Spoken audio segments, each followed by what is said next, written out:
Splatalot! Yes, once more it's time to follow a dozen attackers as they mount an assault against the frankly unstable defenders of Castle Splat, all in order to capture a purple cushion. Shiny crown. Shiny crown. Will the Splatalot defenders see off the assault? Or, as happens more than you might think, will the attackers overcome them and claim the titular titfer? Who will tumble? Who will tilt? Who will teeter? And who will go? Splat. Hello, I'm Dick. He is, and I'm Dom. He is. Haha, you're watching something that we like to call Splatalot. We also like to call it splendiferous. Splatastic. Spleen-splittingly good. You really call it that? Well, I do on a Tuesday. Fair enough. Featuring some of the toughest courses ever. So let's take a closer look. It's a 3-course challenge for starter, the mouth-watering moat. For main, the delicious delights of the stockade. And for yummy pud, the capture the crown round, with coffee and crown to finish. Don't forget to leave a tip. And that tip would be... Don't go away, or you'll miss the first round. Ah, the first round, you say. Tell me more. All right. I will. Our attackers will start off by trying to walk on water, or at least walk on the pungent plank on the water, which is still pretty tricky. Then they'll try and make it up the slippery slope. More slippy than a frozen banana skin. Forward onto the rolling mace. Spikier than a cactus with a pokey stick. All whilst avoiding the Splatzuka. More, zuckery than... Then they're onto the impossible incline. More impossible than double mass. Yeah, next. The beastly battle axes. Beastlier than one of Dom's onion bargy bottom burps. Now you look here. Moving on, here's the rope bridge of disaster, accompanied by the water cannon. Ropier and wetter than Dick's disastrous face. Oi! The debilitating disc then takes us over the finish line. But that's not all. No, the attackers will also face some awesome EastEnders. I'm sorry, I'll say that again. Some awful defenders. That's awful as in nasty, not rubbish. Come to think of it, works both ways. Love him or hate him, it's Tinkle.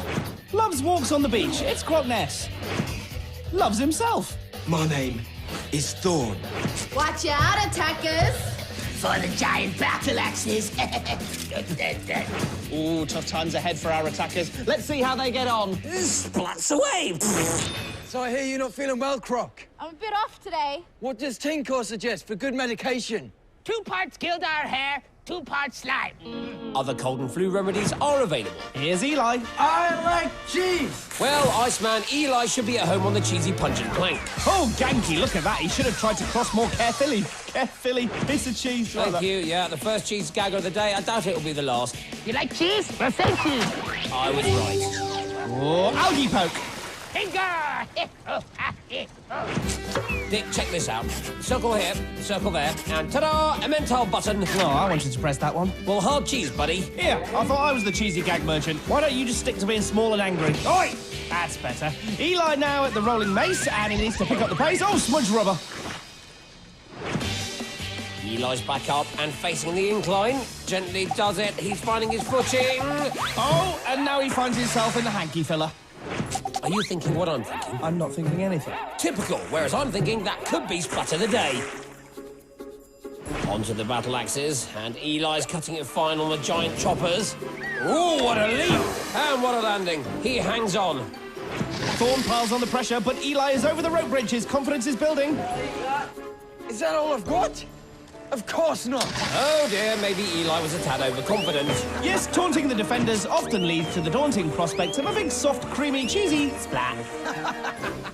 And 9.25 might not be good enough for Eli the cheese-loving Iceman. Sounds like a CBeebies show. If you can't take the heat, stay out of the oven.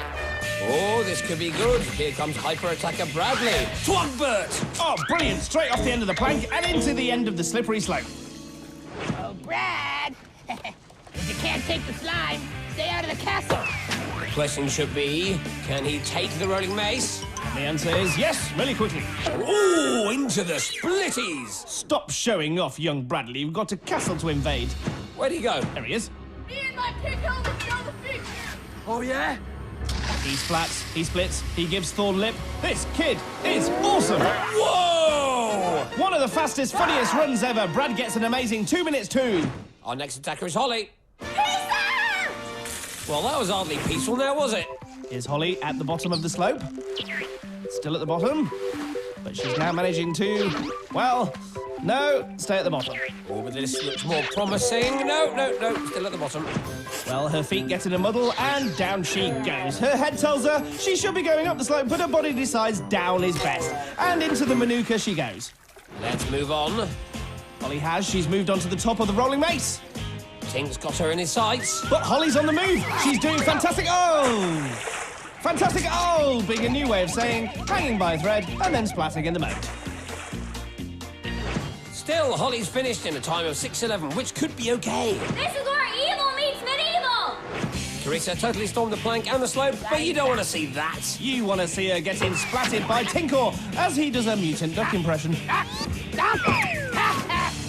Now here's where Carisa went wrong. A crawl on the mace often leads to a fall from grace. Who's Grace? That's Carissa. I know, and this is Andrew.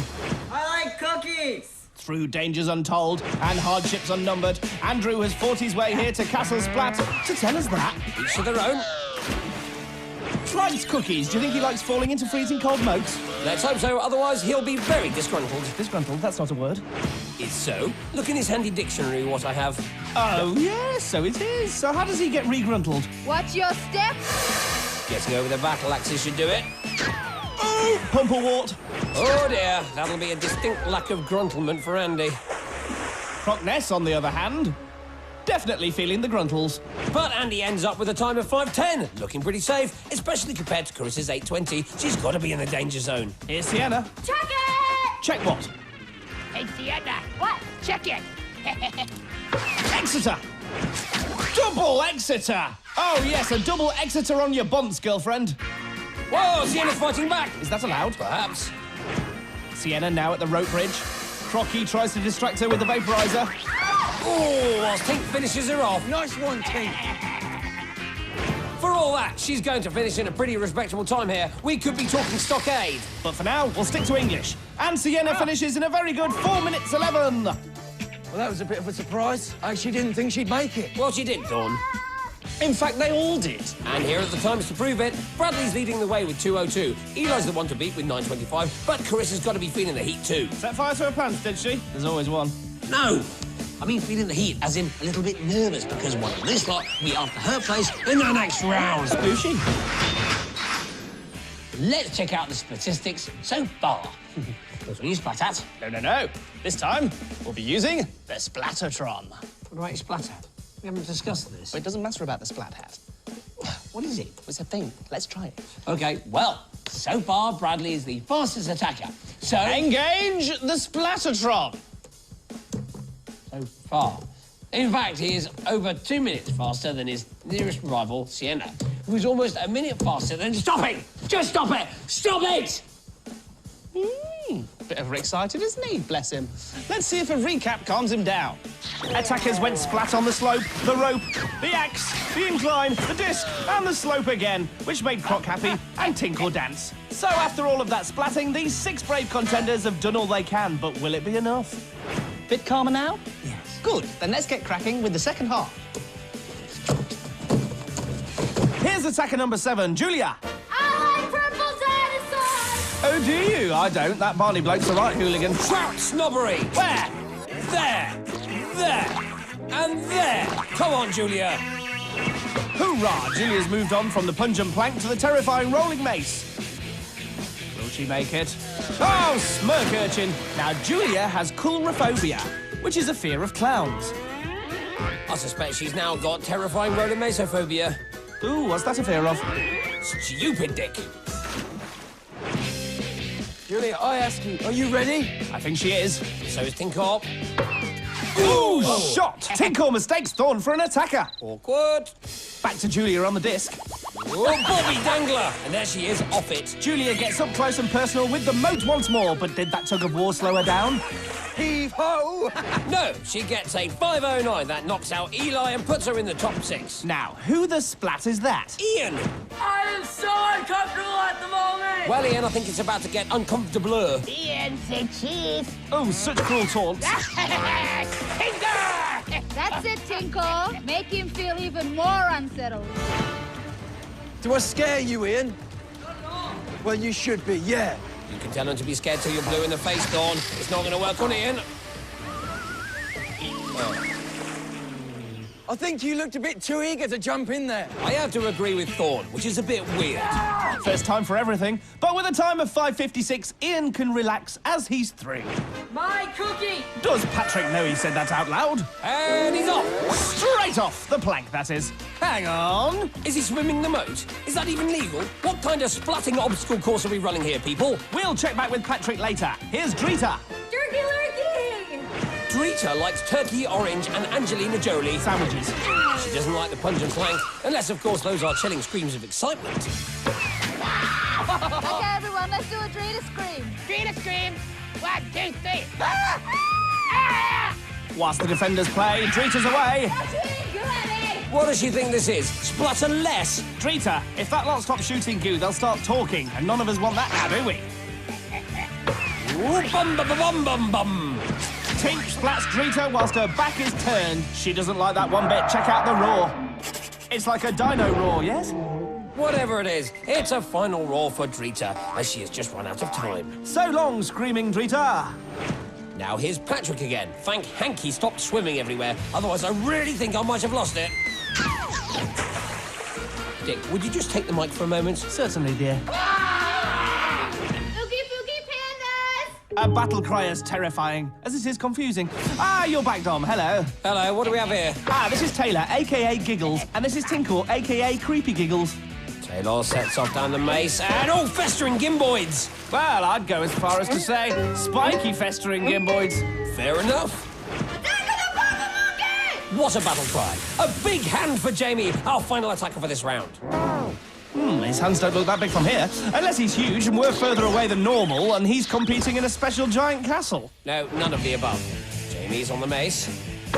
Ooh, near miss from Tink, but Jamie's on his way, and front nugget. The mace takes down another victim. Jamie's charged round the rest of the course and he's onto the disc. Tink takes a shot. And Thorn catches it. Impressive. Look what you made me do. You're distracting me. Thorn back into the groove and knocks Jamie into the moat. Nice one, Thorn. For somebody who likes monkeys so much, you'd expect you to be a little bit better at swinging from a rope.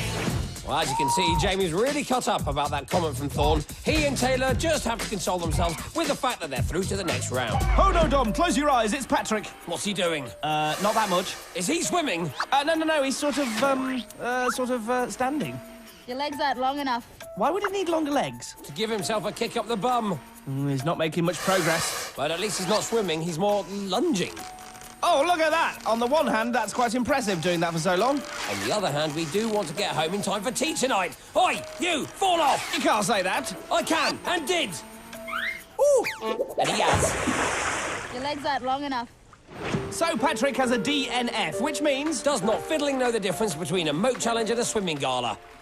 And did not finish. That too. So the moat challenge is complete. And our fastest 6 attackers are Bradley, Sienna, Jamie, Julia, Andrew and Taylor. Blur. They'll now go through to the second round. The perfect splat storm. That is the stockade. Splats, splashes, gooings. Gooings? Gooings and lots more only on Splatalot. So are you going to give us these statistics for this round then, Dom? No. Oh, go on. You do it. All right, then. I will. Brad had the fastest time this round with a super speedy 2 minutes 2, almost 3 times as fast as Taylor, who came in with a time just under 6 minutes. Ugh. Even nearest competitor Sienna was only half as fast as Breakneck Bradley. Over to you, Dom. And in case you didn't catch that, here's who's through to the stockade.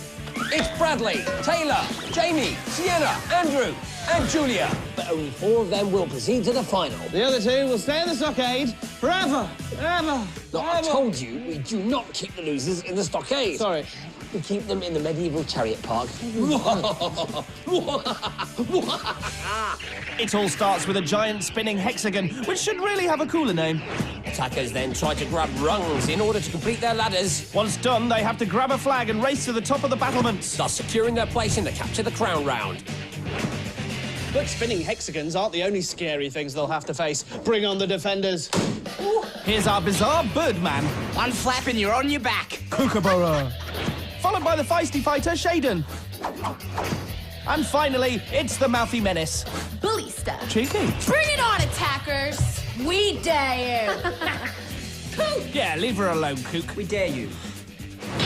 The attackers wait steely-eyed for the klaxon. That's Bradley in the pink helmet, Sienna in the purple with the red stripe, Julia in the green, Andrew in the blue, Taylor in the yellow, and Jamie in the dark green. I foresee green, dark green, mistaken identity, hilariosity. The defenders looking focused. Scared? You better be. And they're off. Cook immediately unleashes the goo and his hideous laugh on the attackers. Taylor lunges for a pod and plunges to the floor. Shaden is frothing and foaming away. Goo someone, is that Andrew? Who wants to taste snot? Yes, Ballista did just say who wants to taste snot. Charming. Check out this oogie-poogie slide from the panda-loving Taylor. Schmeeky peaky. Hey, Ballista. I wanted to ask. I've got a little crush on Shaden. Do you know anything that she might like? Oh, so Cook's trying to impress Shaden. She loves your dancing. Uh-oh, I have a terrible feeling about what's going to happen next. Meanwhile, Sienna's doing quite well. She's got her first rung in place. But oi, back off, Ballista. Oh, no, I can't watch this. Oh, they're mocking him, aren't they, naughty, evil villainesses? Oh, kids, that dancing's awesome. Yeah? Yeah. You like it? Awesome. Yeah. OK, back to the attackers. Bradley's up on the pod and off. Oh, yes, a chance to press the disco button. Is anyone actually taking this round seriously? Go, Cook, it's your birthday. Go, Bradley, having it. You guys aren't supposed to dance. You're supposed to attack. Exactly. I agree with the angry baddie. But it's also time for these defenders to knuckle down and start handing out the splat. Although, to be fair, the attackers do seem to be splatting themselves quite well. Big leap by Bradley. And Andrew, while Sienna sneaks a rung. Taylor goes for the pod and past the pod. Here's Bradley with another rung. Sienna too. Oh no, what are they up to? Just good honest splatting. It's all right, mate. It's not working. Sienna's almost finished her ladder. That's not going to go down well. Here's a makeover. Splurge. A bucket full of Ballista's best goes down horribly all over Sienna's ladder building bonds.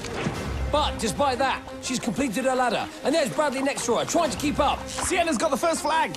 And Brad's got his last rung. No, he doesn't like that one. Remember, they don't all fit, so he needs to make the right choice. Things are hotting up now, and the defenders are piling on the pressure. But Sienna is through. She has escaped the stockade and is the first to the final.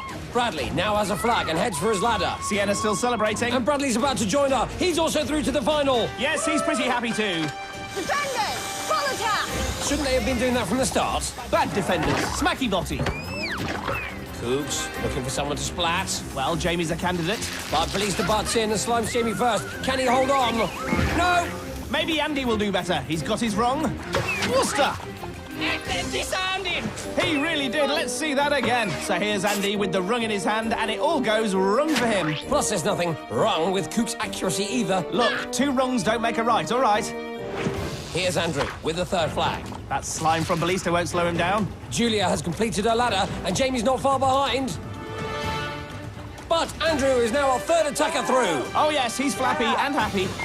We're down to 1 spot remaining with 3 attackers left. Jamie's still finishing his ladder. Taylor's still leaping for the rungs. And Julia's just grabbing flags, more precisely, the last flag. She heads for the top. And she's there. That's it. We have our 4 fabulous finalists.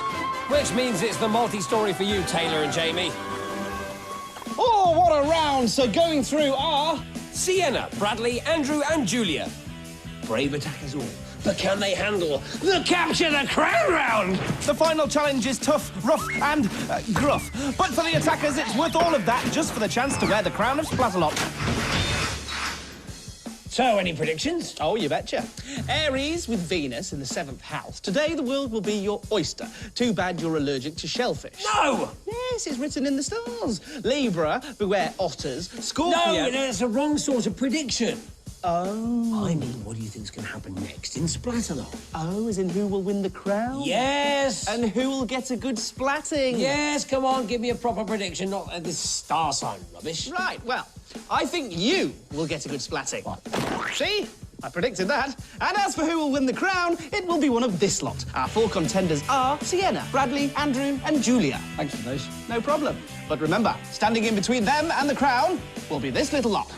Tinkle, Fawn, Crockness, Shaden, Ballista, Kookaburra. The dreadful defenders. He means the dreaded defenders. Oh, no, I don't. So, here's the course in more detail. The attackers will slide down the poles, into the mud baths, over the slippy slides, and onto the Titanic teeter-totters. Then they'll bounce over the barrier of all barriers and leap onto the lily pads before whizzing up the water wall and clapping hands on their crown. So that's Andrew in blue, Julia in green, Sienna in purple, and Bradley looking relaxed in pink. So, how did the defenders look? Horrible. At least they're not chanting. Ray! Ray! Ray! Oh, my mistake. The scary, disorganised muttering has begun. Ray! Thankfully, so's the final round. Off they go! Sienna and Bradley getting a good start. Watch out for the foe! And a good splatting. Bradley takes the slippy slide in his stride. He takes an early lead on the totters. Whereas Andrew and Julia take an early behind on the slides. Andrew especially not doing well on those.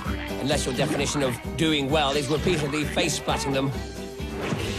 The attackers hit the teeters. And the defenders hit the attackers. Situation normal. Bradley and Sienna under heavy splat fire. But check it out. They may wibble and wobble, but they don't fall down. And Andrew and Julia make it over the slides. Ah, they're all doing so well. Bradley strikes out. Ooh, but sticks on. Andrew tests the teeter on his totter. As Tink splats Thorn. It's friendly fire! Second time today. We're all on the same team! Yeah, but Thorn is really annoying. You can see how it happens. Andrew's on his way. What carbuncles! After all that teeter testing and everything. You see, what Andrew did wrong there is he fell off. Very wise. You know, guys, the crown, it's not in the water. They know. Well, they do know, don't they? I don't know, dear. I mean, they are spending an awful lot of time in there, aren't they? Hey, maybe they think Coop's bluffing, you know, trying to throw them off. Oh, fuzzle shucker! They're throwing themselves off. Ridiculous behaviour. Coop takes aim. Bradley takes his chances, but splats and burns. Tink once more doling out the splats to his own team. Got me! You need to check yourself, little man. He gets Shaden and a load of verbal from Thorn. Uh-oh. Back to the totters. Looks like that distraction was just what Bradley was looking for. He's up onto the barrier, Looking pretty comfortable. whereas Shaden looks pretty narky, He goes for the leap and makes the lily pad. which in turn turns the water wall on, unleashing soggy hell. Brad going strong despite the vaporizer and Cucumbalisa's double-handed slimy splat maneuver. A move illegal in 4 countries. Thorn on the Splatapult. I think you'll find that's the lethal launcher. I think you'll find you are a total pokey-nose. And I think you'll find we should be watching the action. Andrew's made it to the pads. Splatapult's a much better name. Whatever. Brad's charging ahead. Are the other attackers going to take this line down? They might have to. Andrew can only watch as Bradley climbs the wall and approaches the, remarkably clean considering, crown of Splatalot. They think it's all over, and they're right. All hail King Bradley! He said all hail, not all act grumpy. Oh well, at least Brad's happy. What a tremendous final! Well done, King Brad. And now we'd like to take a look back at this show so we can pick our splat of the day. Oh, yes, and the winner is... Taylor! For her exceptional performance on the rolling mace. She came, she ran, she splattered a spike. And the sound department went splatting crazy with the cowbell. Taylor, we salute you! Not even King Bradley himself could pull off a splat like that. Let's have a look at how he claimed his crown. There was success on the rolling mace. Then splits on the incline. And taunts on the debilitating disc. Then in round 2, there was dancing on the hexapods, advancing through to the next round, and entrancing splats in the grand final. All in a day's work, Your Highness. Phew! All that's left to say is I'm Dick. I'm Dim. And we are all splatted out. Goodbye. I'm the king of the castle!